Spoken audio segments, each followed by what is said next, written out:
Swayam Prabha. Digital India. Educated India.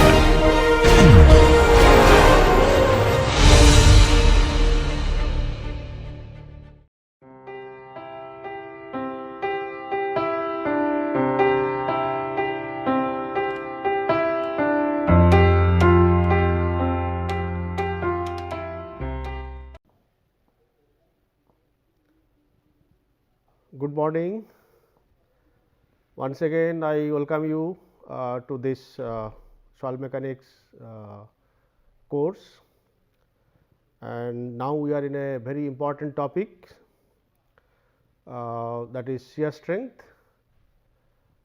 So far whatever we have discussed, based on that we will be able to assess qualitatively how will be the shear strength of the soil, but exact quantification is not possible to do. So, now all details of shear strength we will discuss now in few lectures, maybe 8 to 10 lectures including application, and I will start. This shear strength is important. Why it is important? This strength is important for anything. When a building is constructed on the soil, then soil has to bear the load of structure, and obviously whatever we have seen in the other structural material, it fails generally in tension or compression, but here you will see that soil generally fails in shear, and all details of shear strength we will discuss one by one. So, let me see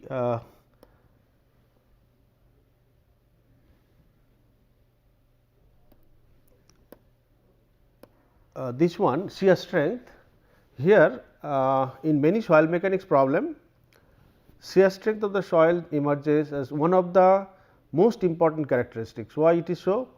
And this problem will be, I can give you example where they are important. There are several problems we will have to deal with in the later stage, and you can see those problems are stability of slopes, that is cuts, embankments, arch dams. That means what?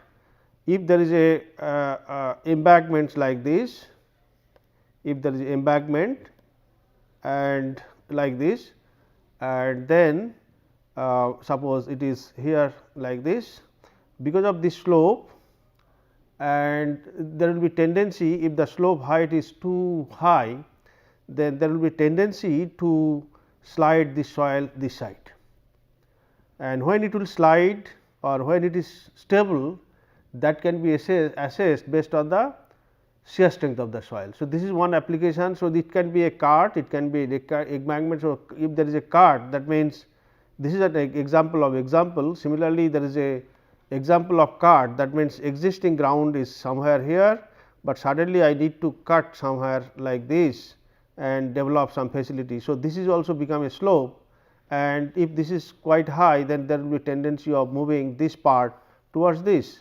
When it will move or when it will be stable, that also can be assessed by the help of shear strength of the soil. Similarly, ultimate bearing capacity of the soil, that means when there is a foundation, suppose there is a you can see at the end of the column, each column there will be a footing which will be enlarged at the bottom, and it will be like this, and when load is applied through this, load is applied like this, then the mechanism below the soil, below the footing, the failure mechanism, there will be number of planes along which there will be resistance, and that resistance is because of the shear strength of the soil. So, that details I will not come here, but this is another example of bearing capacity of soil. That means that whatever amount of soil we will be able to put on the foundation, that comes based on the shear resistance of the soil. So, that is a nothing but shear strength of the soil. So, we will discuss that part also later stage. So, that is another important application, that where shear strength will be useful. Similarly, lateral pressure against retaining walls. So, if there is a retaining wall like this, arch retaining walls, suppose this side soil is retained and this side is there. So, if there is a soil height of wall is very high, then there will be a tendency of there are different mechanism, it can move this way, it can move this way, it can topple. So, this is all there are different mechanism of failure of this type of wall, but again whether the wall is stable or not, that can be assessed based on the shear strength of the soil. So, like that several example can be given where the shear strength plays a very important role. So, with this so,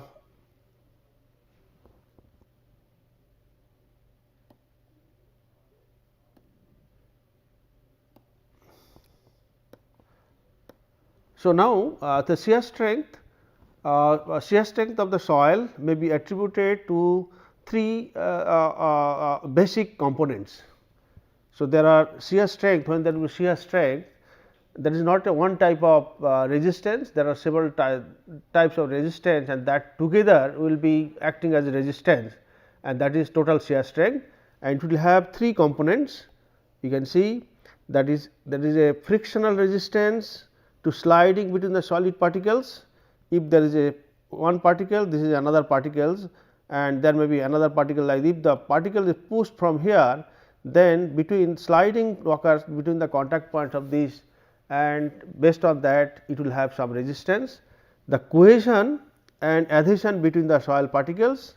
So, this is if there is friction, there is some resistance. Again, if like two hands, if you dry whatever resistance you will get, you put with some oil, so you will be something else. So, that is actually nothing but adhesion. So, between the particles, if there is adhesion, that also will contribute some amount of resistance. And interlocking, if there is a particles are big particles, small particles, if they are arranged in such a way, there will be a chance of interlocking of particles, but that also can give you or contribute some amount of resistance. So, all three together will be the shear strength of the soil, and it is neither easy nor too practical, of course, to find out what is important and what is not important, and what is the role whose role is maximum and whose role is minimum, but we can find out that later on, but right now we will not be able to mention which is what. So, it is neither easy nor too practical to clearly delineate the effect of these components on the shear strength of the soil. So, of course, the three components we will study one by one. Right now, we will not be able to make any comment on this. So, next I will go to the next slide. You can see again those I have mentioned the three, there are three components, and again the three components are not unique, they are all dependent on many things, and those what are those many things? You can see the shear strength parameter, the changes in the moisture content with the changes with the change of moisture content. That means, dry soil whatever strength will be there, moist soil or totally submerged soil strength will be different.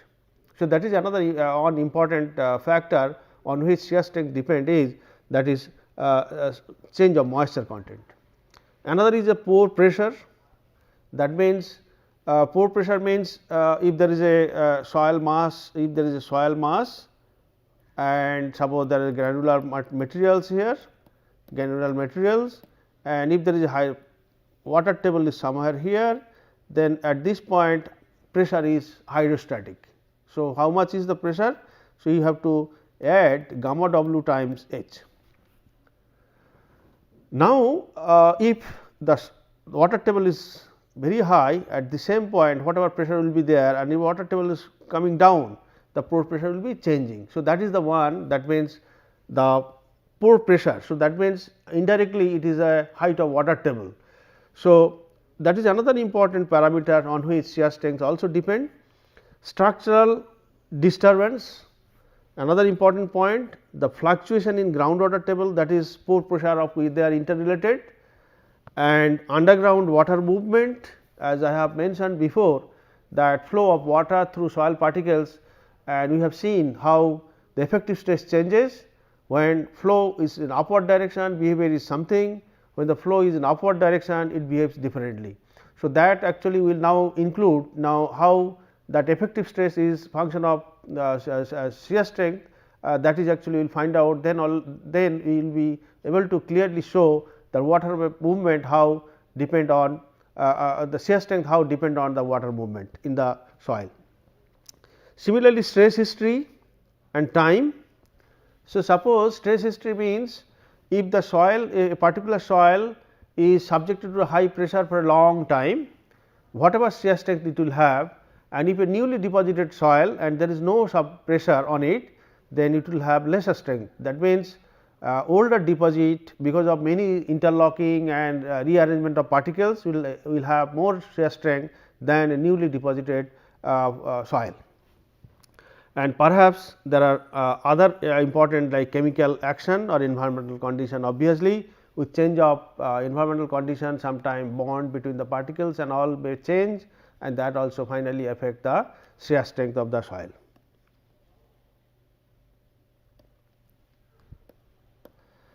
And of course, this shear strength, to understand shear strength there are number of laboratory and field tests are there, and they are used to obtain their strength of the soil, given soil, and sometime a combination of theoretical and experimental efforts provide the background and tools for the basic understanding of phenomena related to the shear strength of the soil. So, only by conducting the test sometime we will not be able to understand how we get some value, but ultimately why I should get that value, there should be some justification how I can do that, that can be done by based on theoretical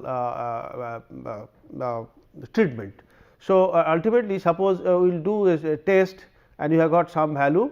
So, we have to judge whether the value is appropriate or not, and so that means in combination with theoretical and experimental we can understand better. So, that is the thing actually soil mechanics throughout the beginning, the soil mechanics developed like that only. So, in fact, initially lot of things developed based on experimental, because people observed and for a large number of tests, and finally, they have generalized, people have used when there was no sufficient mathematical or theoretical development, but slowly it developed. Now, we understand theoretically, we understand experimentally, and now combining both this we are very successful to understand the shear strength of the soil. So, now, before going to the shear strength, let us have a little bit of mechanics first. The course name is the mechanics. So, whatever we have learned in strength of materials, some revision type of things I can do, and you can see that if there is a block here, if there is a block here, and if on the resting on the floor, and then entire there is no movement, no other force, then you can see that below the block there will be resistance which will be N, and which will be nothing but equal to the W. And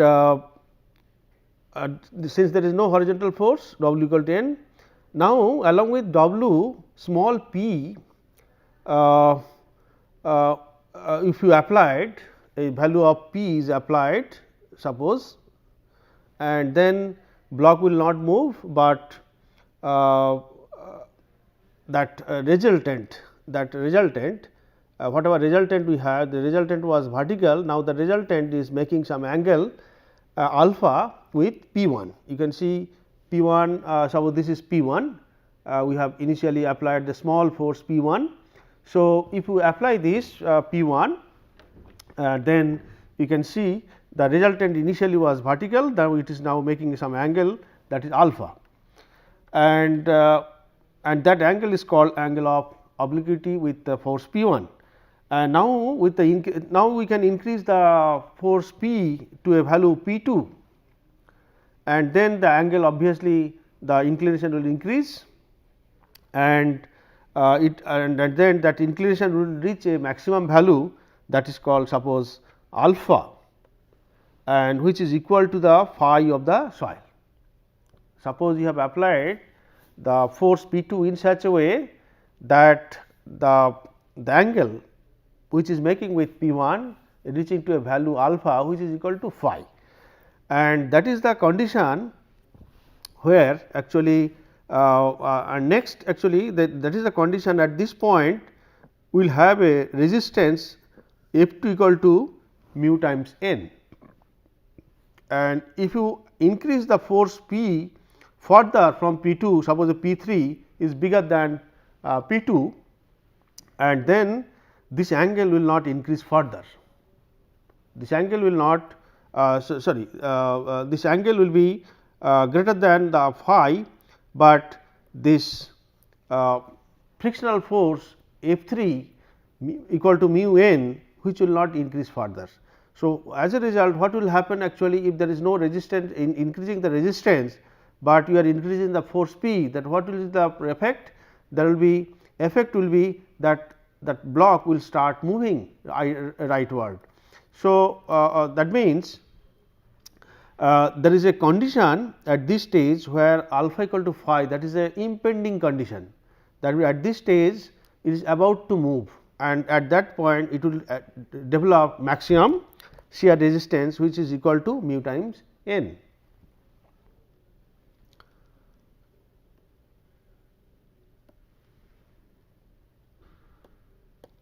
So, you can see when alpha equal to phi, condition of impending motion exists. That means, if you increase little, just it will or it is about to move, that is the condition, and 0 and alpha, when alpha is between 0 and phi, no slip or sliding will occur. So, that is when it is alpha exactly equal to phi, that is the impending condition, and if it is less than and greater than 0, then no movement will be there, but there will be there will be no movement, and at the point of impending motion we will have F equal to mu n, and coefficient of friction mu is independent of the area of the contact, strongly dependent on the nature of the surface in contact, type of material, the condition of surface, and so on. So, it is not depend on the contact area, how much area it is acting, but it depend on the nature of the surface in contact, type of material, the condition of surface, all those things are important. Now, suppose if the horizontal force is increased to a value of P 3, that what we have shown in the previous last part, that P 3 as shown such as the alpha is greater than phi. So, you made alpha greater than phi, and then the block will start sliding, and the frictional force cannot exceed the value given by F equal to mu n. So, what will result then? Therefore, the block will accelerate to the right. That means, when this block was there and it was there, you have applied a big force which is greater than the P 2, which is causing impending motion, then you will start moving in this direction, increasing without increasing the frictional resistance, which is equal to mu times n. So, this will be maximum at alpha and angle of obliquity equal to angle of internal friction or friction.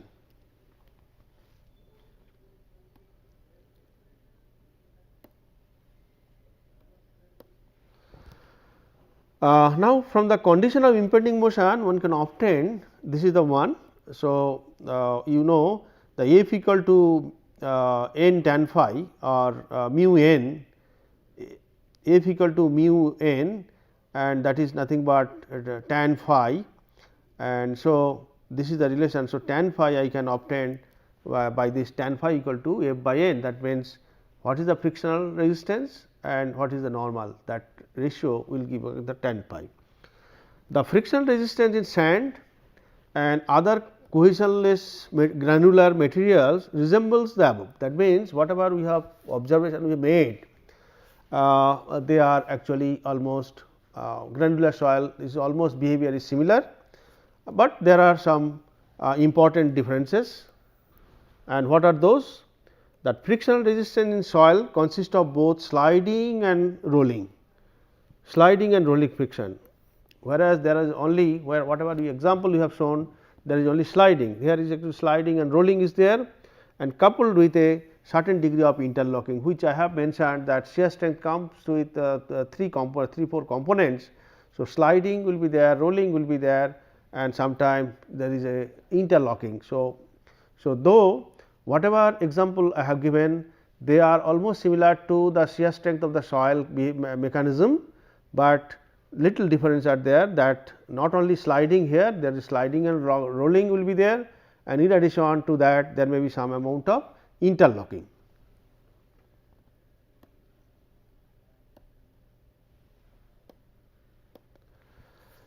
And in addition, various other factors which influence the shear strength, that will be again I am just giving same thing, the degree of saturation, and then particle size and shape, consistency or intergranular pressure. So, degree of saturation, as I have mentioned, that the shear strength will be finally function of effective stress. So, with the change of water content or degree of saturation, the shear strength also will be changing, and that of course will be resulting the shear strength of the soil.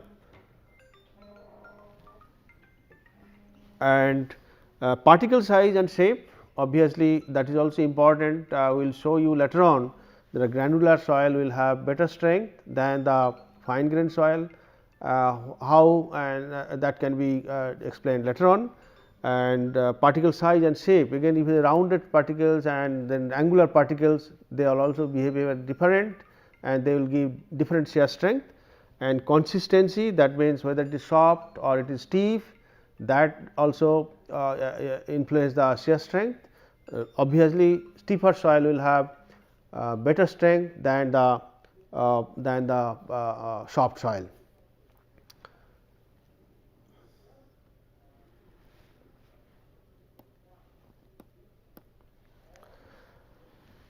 Now, again we will try to understand when the soil mass is there, and I will try to see a point inside the soil mass, and at that point there will be number of stresses will be acting. Suppose I will take this is the point inside a ground mass, and which will be shown slightly enlarged view, and this is the mass, entire mass, and subjected to a number of forces here, and the body is in equilibrium.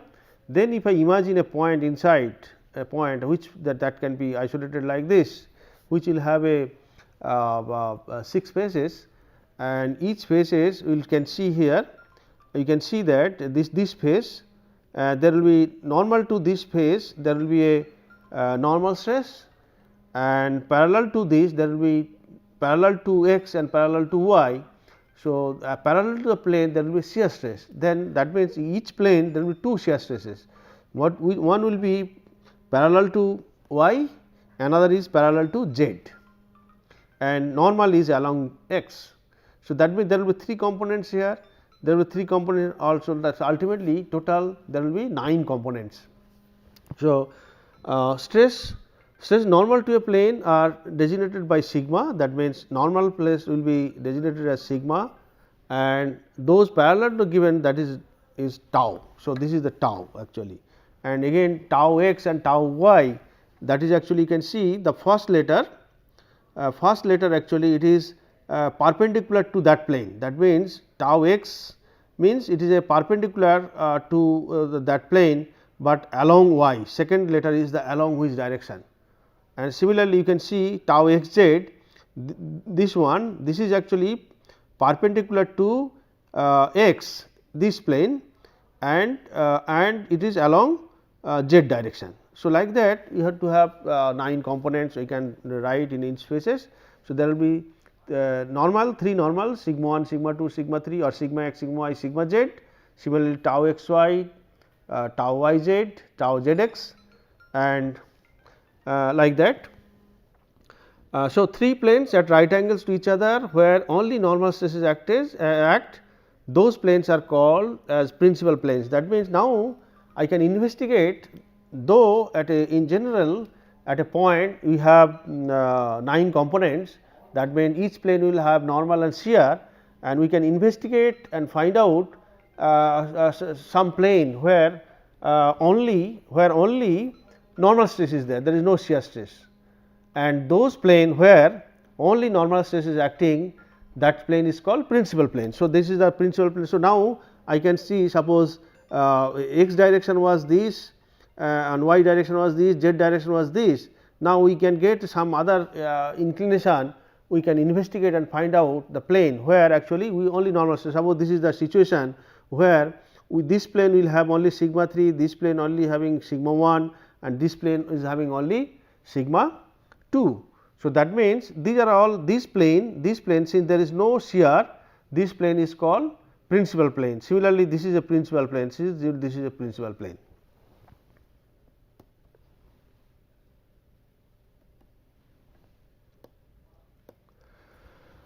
Now, illustration using biaxial, so that means whatever we have done, that is actually 3 dimensional, sometime is not essential always to use 3 dimensional. Most of the soil mechanics problem can be used in by 2 dimensional, and we can try to understand that. So, similar figure I have shown the body, and similar one point I have taken, that point I have isolated, but I have considered now biaxial. That means, I have considered the x direction, y direction, and on that there will be shear. So, if I take an element biaxial condition, that to one element if I draw, then this element is shown, this is sigma x, this is sigma y, and this is sigma y, and then this is tau x y, and this is tau y z y x. Similarly, this is tau x y and tau y x, and now this one is there. And now, if I consider any plane, so this is the state of stress at this point, whatever I have given, that is a state of stress. Now, I want to find out stress at any inclination. So, suppose this is a plane I imagine, I imagine a plane here, and on that plane what is the normal and what is the shear I have to find out. So, to do that I can isolate this part here, and you can see this, I have to find out normal to this plane and parallel to this plane. If I draw a normal here, I can find out now this angle with respect to the original direction of x. So, you can see it is going value theta. So, if I do that, and then I can force equilibrium I can do, that means in this phase whatever element I have taken, this one I consider as area A n, this direction area A n, and then we have horizontal faces. So, vertical and horizontal faces of the element will be A n cos theta and A n sin theta. So, that means what is the area, if this is A n, what is this area and what is this area. So, that is the given A n cos theta, A n sin theta, and now I consider the force equilibrium, that means whatever force acting on this element I will consider in one direction equal to summation of all forces will be 0. That is the thing I have done, sigma n into A n. So, sigma n into A n I have done, and that is sigma x A n cos theta, again cos theta, that means I have taken in that direction, normal direction, and tau x y into A n cos theta, tau x y into A n cos theta, and again sin theta I have taken to give component to that direction. Sigma A n, sigma y into A n sin theta is the force on the element. Now, sin component if I take to take the is this direction, then similarly tau x into A n sin theta is the force, shear force total on the element, and then we are considering cos component to give in this direction, component in this direction. So, like this I have done the force equilibrium on this direction equal to 0. So, that is this is the force equilibrium based on this equilibrium. So, this will be, this is the force acting in this direction and other forces I just oppose. So, this equal to this, and when we have simplified, then it reduces to this form. So, sigma n equal to sigma x cos square theta plus sigma y sin square theta minus 2 tau x y sin theta cos theta. Similarly, so this one if I arrange trigonometrically and we can put in a better form with double angle, sigma n become that means normal to that plane, the sigma x plus sigma y 2, these are the known already, these are known and theta also known. So, I can find out what is the value of sigma n. Similarly, summing forces in the direction parallel to the plane, that means there is a plane, we have done this direction and we have done, now I will do this direction, all forces in this direction I will sum it and equal to 0, and then this is the equation I will get, and if I simplify and arrange, then I will get another equation for tau n. This is, suppose if I say this is tau n, this is the expression we will get from this. So, all are known, sigma x is known, sigma y sigma y known, theta also known. So, tau x y also known, then I can find out on this plane what is the shear. And of course, I have got this one. So, normal will be always together. So, if I want to find out perpendicular to this, what is the normal, another sigma x, I suppose this is sigma x n, suppose, then sigma y n I can find out. What I have to do? I have to 180 plus 2 theta, if I do, then I will get the other component. So, suppose if I say this is sigma x, then corresponding sigma y I can get just putting the theta equal to 180 plus 2 theta.